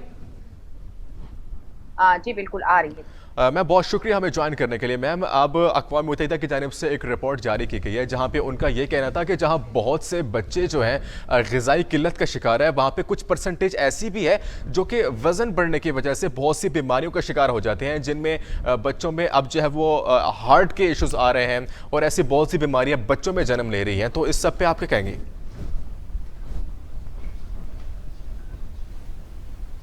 बिस्मिल्लाहिर्रहमानिर्रहीम। और बहुत शुक्रिया, बहुत इम्पोर्टेंट टॉपिक है जिसको आपने डिस्कस किया और ये बहुत कॉमन है। अगर आप देखें कि जो बीमारियां हमारे यहाँ बड़ों में है वही बीमारियां बच्चों में भी, उसकी एक खास वजह है। उसकी वजह ये है कि हमारा सेडेंट्री लाइफ स्टाइल, जिस सेडेंट्री लाइफ स्टाइल का शिकार हो गए हैं, हमारा हाई टेक्नोलॉजी का इस्तेमाल, ज्यादातर आप ये देखें मोबाइल फोन है और इसके अलावा ये कि हम लैपटॉप पे बैठे रहते हैं ज्यादा देर तक। आप लोग जी मुझे सुन पा रहे हैं? जी, मैं सुन रहा हूँ। हाँ, तो ज़्यादा जी, बिल्कुल। तो हम लोग जिस टेक्नोलॉजी का इस्तेमाल करें, उसका एक्सेसिव इस्तेमाल और उसका मिसयूज़, ये जो चीज़ें हैं, इसकी वजह से आप देखिए हमारा क्या है, ओबेसिटी, बच्चों के अंदर ओबेसिटी की वजह से आप देखिए डायबिटिक, बहुत सारे काउच पोटैटो जिसे आप कहते हैं, उसकी वजह से बच्चों को शुगर के प्रॉब्लम, हमारे पास जो पेशेंट्स आते हैं, बच्चे कम उम्र में शुगर का शिकार होते हैं। उसके अलावा बढ़ने की वजह कमर दर्द है, गर्दन का दर्द है, हाथों में दर्द है, उसके बाद घुटनों में दर्द है। और क्योंकि बच्चे फिजिकल एक्टिविटी कोई भी नहीं है, जब बच्चे फिजिकल एक्टिविटी नहीं करेंगे, आप यकीन कीजिए इस उम्र में बच्चों के टीनेजर में लेवल इतना हाई लगता है। जब आपका कोलेस्ट्रॉल लेवल इतना हाई होगा तो ऑटोमेटिकली जो है वो आपके हार्ट के ऊपर, आपके ब्लड प्रेशर के ऊपर इफेक्ट आता है। और दूसरी चीज ये है कि जब आपकी कोई भी एक्टिविटी नहीं है जिसमें आप एक्सपोजर सनलाइट से हो, तो मेजॉरिटी ऑफ केसेस में आप ये देखें कि आपके पास जो है विटामिन D3 की कमी बहुत ज़्यादा है बच्चों के अंदर। और जब आपके बच्चों के अंदर, क्योंकि ये ग्रोइंग एज होती है और आपके बच्चों की हड्डियां बढ़ रही होती हैं, उनके मसल्स की डेवलपमेंट हो रही होती है, तो आपका जब विटामिन D3 पूरा नहीं होगा तो आपका कैल्शियम जो है वो एब्जॉर्ब नहीं होगा। जब कैल्शियम एब्जॉर्ब नहीं होगा तो आपकी हड्डियां जो है वो कमजोर होगी। उसके अलावा कैल्शियम है, सोडियम है, पोटेशियम है, ये ना सिर्फ आपकी हड्डियों के लिए जरूरी है बल्कि आपके जिस्म के तमाम ऑर्गन्स और तमाम फंक्शंस के लिए जरूरी होता है। पोटेशियम हमारे हार्ट के लिए जरूरी है, कैल्शियम, सोडियम हमारे मसल्स, हमारे बोन्स के लिए, हमारे मेटाबॉलिज्म के लिए जरूरी है। तो जब आपके ऐसा लाइफ जिसमें आपकी डेफिशिएंसीज डेवलप हो रही हैं, आपकी ग्रोइंग एज है और उस एज में आप वो चीज़ें नहीं ले रहे, आपके स्ट्रक्चर्स बने जिससे आपका इम्यून सिस्टम स्ट्रांग हो ताकि आप बीमारियों से लड़ सकें। जब आपका अंदर मदाफ़ी सिस्टम ही नहीं स्ट्रांग है तो आप कैसे बीमारियों से लड़ेंगे? बीमारी जो है वो आप सॉरी मैं आपको यहाँ पे इंटरप्ट कर रहा हूँ, लेकिन यहाँ पे मैं एक और चीज़ ऐड करना चाहूँगा कि अभी बच्चों के लिए बहुत अलार्मिंग इशू है कि बच्चों के अंदर इस तरह की बीमारियाँ पैदा हो रही हैं। बहुत से लोग ग़िज़ाई किल्लत का शिकार हैं और बहुत से वज़न की वजह से इन बीमारियों का शिकार हो रहे हैं। तो इन्हें आप क्या प्रिकॉशंस और SOPs अपनाने के लिए आप क्या सजेशन देंगी, क्या गाइडेंस देंगी? देखिए, सबसे इम्पोर्टेंट WHO रिकमेंड करता है फॉर एवरी पर्सन, एक तो ये है कि आपने अपने आप को एक्टिव रखना है। एक्टिविटी बहुत इम्पोर्टेंट है। एक्टिविटी में WHO रिकमेंड करता है 30 मिनट्स की एक्सरसाइज और उसके साथ आपने 30 मिनट्स की walk 5 days in a week and 20 minutes exercise आप उसमें करें। उसके अलावा आपने अपने आप को कीप हाइड्रेटेड, अपने बच्चों को आप पानी पीने की आदत बनाएं। हर थोड़ी देर के बाद जो है वो पानी पिएं और कम से कम 8 से 12 गिलास पानी की आदत बना लें। एक तो इससे आपकी बॉडी का मेटाबॉलिज्म तेज होता है, फिजिकल एक्टिविटी से आपकी आपका मेटाबॉलिक सिस्टम इंक्रीज। तो ये तो वो बेसिकली वो खास इंपॉर्टेंट चीजें हैं। अगर हर किस्म की कोई किसी भी आपकी ऑडियंस है, कोई भी पॉपुलेशन है, आपके बच्चे किसी भी एज के हैं, अगर वो अपनी फिजिकल एक्टिविटी, अपनी एक्सरसाइज और अपनी हाइड्रेशन, विटामिन D3 लेवल और बैलेंस डाइट रखते हैं तो, और जहाँ तक ग़िज़ाई किल्लत की बात है, ग़िज़ाई किल्लत के देखिए, ग़िज़ाई किल्लत ज़रूरी नहीं है कि गरीब में हो ग़िज़ाई किल्लत। ग़िज़ाई किल्लत के लिए डिपेंड करता है कि अगर आप बैलेंस डाइट नहीं ले रहे, इवन कि आपके पास बड़ी मिकदार में खाने की चीज़ें मौजूद हैं, आप अर्बन जो है एरियाज़ में रहते हैं और वहाँ पर भी बच्चे जो है ग़िज़ाई किल्लत का शिकार किस तरह से होते हैं, उनके अंदर विटामिन की डेफिशिएंसी होती है, D3 की, कैल्शियम की, B कॉम्प्लेक्स की। उसकी रीज़न ये होती है कि हम बैलेंस डाइट नहीं ले रहे होते। तो जिन लोगों को, अगर जिन इलाकों में देखें जहाँ पर अगर ग़िज़ाई किल्लत है, वो आपकी एक मजबूरी है, उसमें तो फिर हम डॉक्टर ये रिकमेंड नहीं कर सकते कि भाई आप ये विटामिन दें, आप ये वेजिटेबल्स दें। उसमें हम सिर्फ उसमें जो हमारा पॉइंट ऑफ व्यू है वो हो जाता है, उसमें हम बात करते हैं लोगों से एक रहमदिली की, एक हेल्प की, एक चैरिटी की, कि वो इन लोगों को बच्चों की तरफ और हेल्थ ऑर्गेनाइजेशन, तमाम डॉक्टर्स, तमाम पैरामेडिकल स्टाफ इस तरफ तवज्जो दे, उनकी हेल्प करे और डिफरेंट जी बिल्कुल फार्मास्यूटिकल्स मैम, आपको कंपनीज, मैं एक बार फिर इंटरप्ट विटामिन। करूं मैम, इसमें एक और चीज़ भी ऐड हुई है। उनका मजीद यहाँ पे कहना था कि पाकिस्तानी खवातीन में भी जिस्मानी इस तरह की बीमारियां फैल रही हैं उनके वज़न बढ़ने की वजह से, और वो बहुत सी मुतद्दी अमराज में मुब्तला हो रही हैं। तो खवातीन को आप इस बारे में क्या सजेशन देना चाहेंगे? देखिए, खवत सबसे ज्यादा वजन की वजह से बीमारी, सबसे पहले तो घुटनों का दर्द, आर्थराइटिस, ओबेसिटी की वजह से होता है। अगर आपका मोटापा बढ़ा है तो आपको टाइप 2 डायबिटीज जो है उसकी कॉज ही मोटापा है। जब आपका मोटापे की वजह से आपकी, जैसे मैंने बताया, डायबिटीज बढ़ेगी, डायबिटीज बढ़ने की वजह से जो है आपको मल्टीपल प्रॉब्लम हो गए, और कोलेस्ट्रॉल, आपने जो खाया आपने हजम नहीं किया, आपने वॉक नहीं की, आपका कोलेस्ट्रॉल लेवल हाई हो गया। जब आपका कोलेस्ट्रॉल हाई होगा तो आपका ब्लड प्रेशर हाई होगा, ब्लड प्रेशर हाई होने की वजह से आपको स्ट्रोक हो सकती है, आपको हार्ट प्रॉब्लम हो सकती है। तो खवातीन को ये चाहिए कि सबसे ज्यादा जो है इम्पोर्टेंट फिजिकल एक्टिविटी, एक्सरसाइज, अपना वजन कम करें।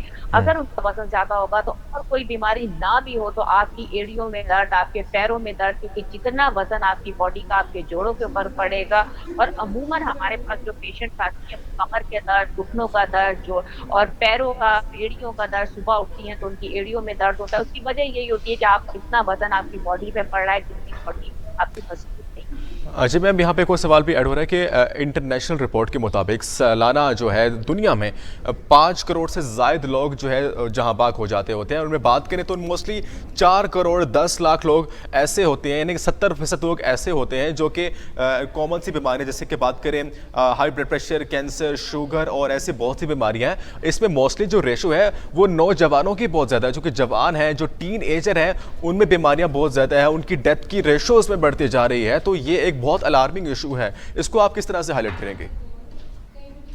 देखिए, यहाँ से वर्ल्ड वाइड देखा जाए तो बहुत सारे ऐसे प्रॉब्लम्स हैं जो हमारे एशियन कंट्रीज में नहीं है, कुछ ऐसे प्रॉब्लम्स हैं जो हमारे वेस्टर्न कंट्री में बहुत ज्यादा हैं। लेकिन ओवरऑल जो है हमारी पॉपुलेशन ज्यादातर जो है, मेजॉरिटी ऑफ द केसेस जो आपके डेथ कॉज है, सबसे ज्यादा जो हो रहा है वो है डिप्रेशन, एंजाइटी। डिप्रेशन और एंजाइटी की वजह से बच्चे, हमारे यंगस्टर्स हैं, वो शॉर्टकट ढूंढने के चक्कर में होते हैं। शॉर्टकट उन्हें नहीं मिलता। जैसे वो वीडियोस देखते हैं, इंटरनेट पे चीजें देखते हैं कि एक आदमी ने अचीवमेंट कर ली, तो वो उस अचीवमेंट के पीछे ये नहीं देखते उसकी सालों की मेहनत होती है। वो ये सोचते हैं कि उनकी अचीवमेंट एकदम हो जाए, लेकिन जब उनको ये अचीवमेंट नहीं मिलती तो उनका जो है टॉलरेंस लेवल भी बहुत कम है, तो वो एकदम से डिप्रेशन, एंजाइटी में चले जाते हैं। जब वो डिप्रेशन और एंजाइटी में जाते हैं तो उसके बाद उसके लिए ड्रग्स का सहारा लेते हैं। वो ये सोचते हैं, आजकल जो हमारे पास लोग आते हैं, बच्चे आते हैं, वो ये कहते हैं हम अपने आप को रिलैक्स करना चाहते हैं, तो रिलैक्स करने के लिए वो शीशा लेते हैं, चर्स लेते हैं, डिफरेंट टाइप की, इस टाइप की जो है वो ड्रग्स। और आपको पता है इन ड्रग्स की वजह से इनिशियली उन्हें ऐसा लगता है कि उनको रिलैक्सेशन होता है, लेकिन उसके बाद जो उसके साइड इफेक्ट हैं, इंसोम्निया है, ब्रेन के बहुत सारे साइकोलॉजिकल डिसऑर्डर है, उसके साथ साथ स्ट्रेस की वजह से उनका कॉर्टिसोल हार्मोन रिलीज होता है। ये कॉर्टिसोल हार्मोन जो है वो उनके ब्लड प्रेशर, उनके कोलेस्ट्रॉल को जो है वो इफेक्ट करता है, जिसकी वजह से उनका ब्लड प्रेशर हाई होता है, हार्ट प्रॉब्लम। आजकल इतने यंगस्टर आते हैं हमारे पास जिनको हार्ट का मसला होता है, जिनका ब्लड प्रेशर, अभी रिसेंटली मैंने एक केस देखा, मेरी दोस्त है, उनका यंग, आप सही कह रहे हैं, फॉरेन में, कनाडा में उनका 19 साल भांजा था, अचानक उसको कार्डियक अरेस्ट में चला गया। वजह क्या थी? जंक फूड बहुत देता था, चॉकलेट्स बहुत देता था, और जाहिर है एक्टिविटी नहीं होती थी, कोल्ड ड्रिंक्स का इस्तेमाल।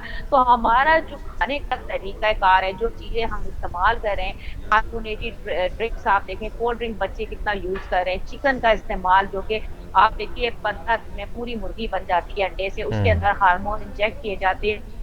तो जब ये गोश्त हम खाते हैं तो ऑटोमेटिकली ये हार्मोन हमारी बॉडी में जाते हैं और हमारी बॉडी के पूरे सिस्टम को डिस्टर्ब कर देते हैं। और यही एक वजह है जिस वजह से जो है वो, और फिर जैसा मैंने आपको बताया कि लैक ऑफ एक्टिविटी, घरों में बंद रहते हैं, टेलीफोन पे, मोबाइल पे, इसके अलावा लैपटॉप पे लगे रहते हैं, और अगर ड्रामे देख रही हैं तो बाहर की तो रही नहीं ना।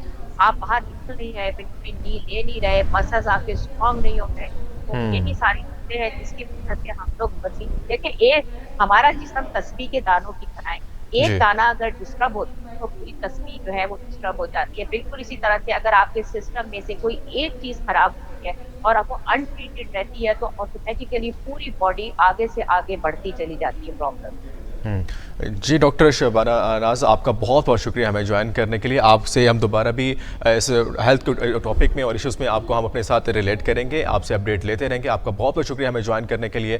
डॉक्टर शबाना नाज जो कि हेल्थ एक्सपर्ट थी, डॉक्टर थी, इन्होंने हमें ज्वाइन किया था।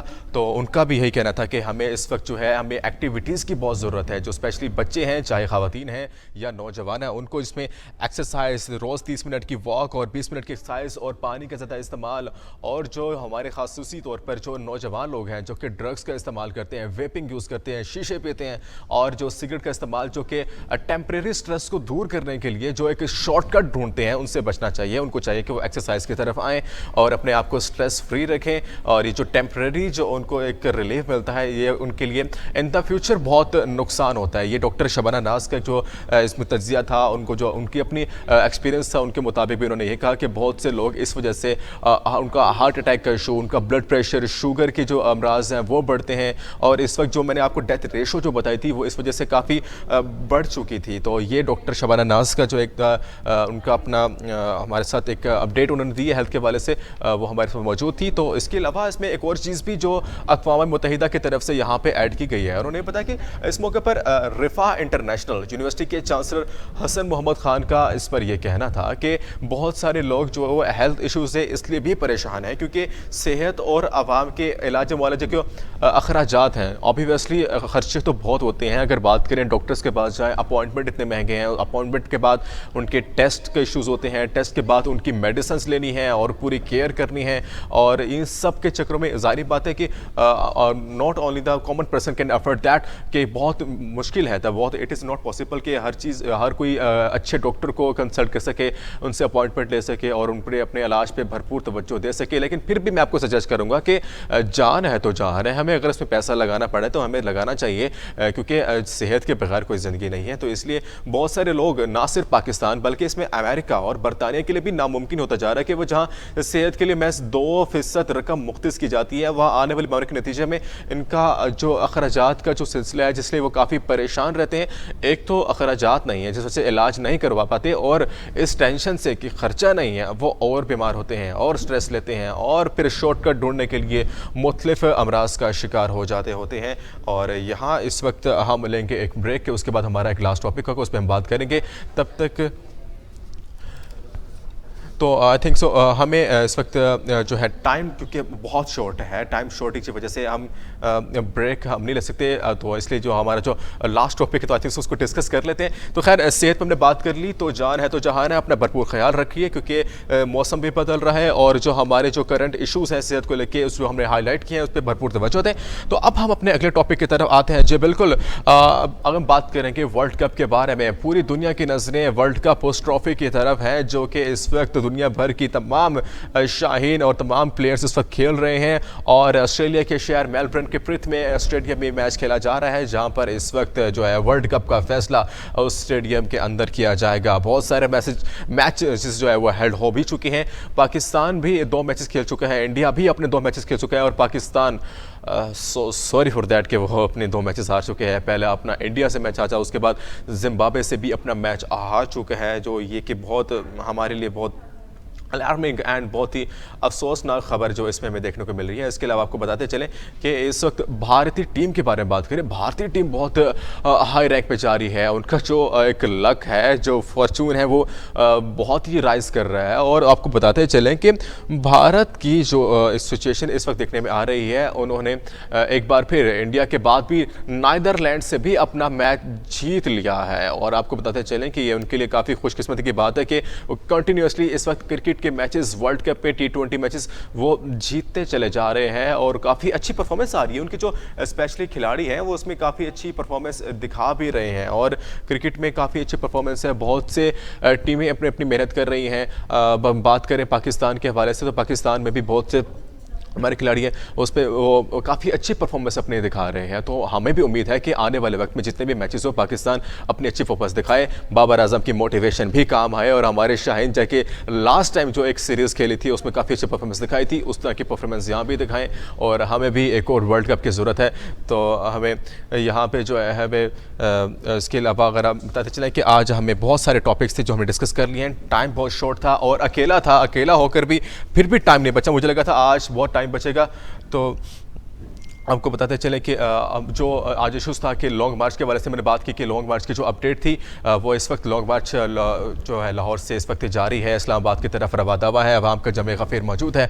आज लॉन्ग मार्च के बारे में बात की है और लॉन्ग मार्च के बारे में लम्हा ब लम्हा आपको आगाह भी करते रहेंगे। इसके अलावा बात करेंगे हम आतिफ असलम के सिंगर और सरमद कदीर के सॉन्ग के बारे में जो कि रिलीज़ हुआ लास्ट टाइम, काफ़ी हिट हुआ, उसके बारे में बात की। और उसके अलावा हमने बात की इंडिया टेनमेंट जो कि हमारा कॉन्ट्रैक्ट है वायरल वीडियोज़ का, उनकी तरफ से काफ़ी अच्छी अच्छी वायरल वीडियोज़ हमें देखने को मिलती हैं, उनमें भी हमने बात की है। और इसके अलावा अगर बात करें हमारे जो यूनाइटेड नेशंस की तरफ से हमारा जो हेल्थ का टॉपिक है उस पर भी हमने बात की और काफ़ी मेजर इशूज़ हमारे नौजवानों, बच्चों, ख़वातीन के लिए और हमने बात की। और इसलिए हमें कराची से स्पेशली डॉक्टर शबाना नाज जो हेल्थ एक्सपर्ट हैं उन्होंने हमें ज्वाइन किया और काफ़ी अच्छी ब्रीफिंग दी और काफ़ी अच्छी हमें टिप्स एंड ट्रिक्स दिए कि how to overcome, how to tackle this problem. तो उन्होंने काफ़ी अच्छी हमें अपनी राय दी है, उनको भी बहुत शुक्रिया, उन्होंने ज्वाइन किया। तो इसके अलावा हमने मैच के बारे में, वर्ल्ड के बारे में बात की थी। तो आज का वक्त हमारा ख़त्म हुआ है, तो इंशाल्लाह अगले दिन इंशाल्लाह आई होप सो आमना भी ठीक हो जाएंगी, उनके लिए हमारी दुआ है कि वो ठीक हो और हमें ज्वाइन करें और हम उनके साथ मॉर्निंग शो का सफ़र जारी रखें। और तो कहीं मत जाएगा, आपसे मिलेंगे कल, तब तक के लिए आप देखते रहिए सुबह की आवाज़ हमारे साथ।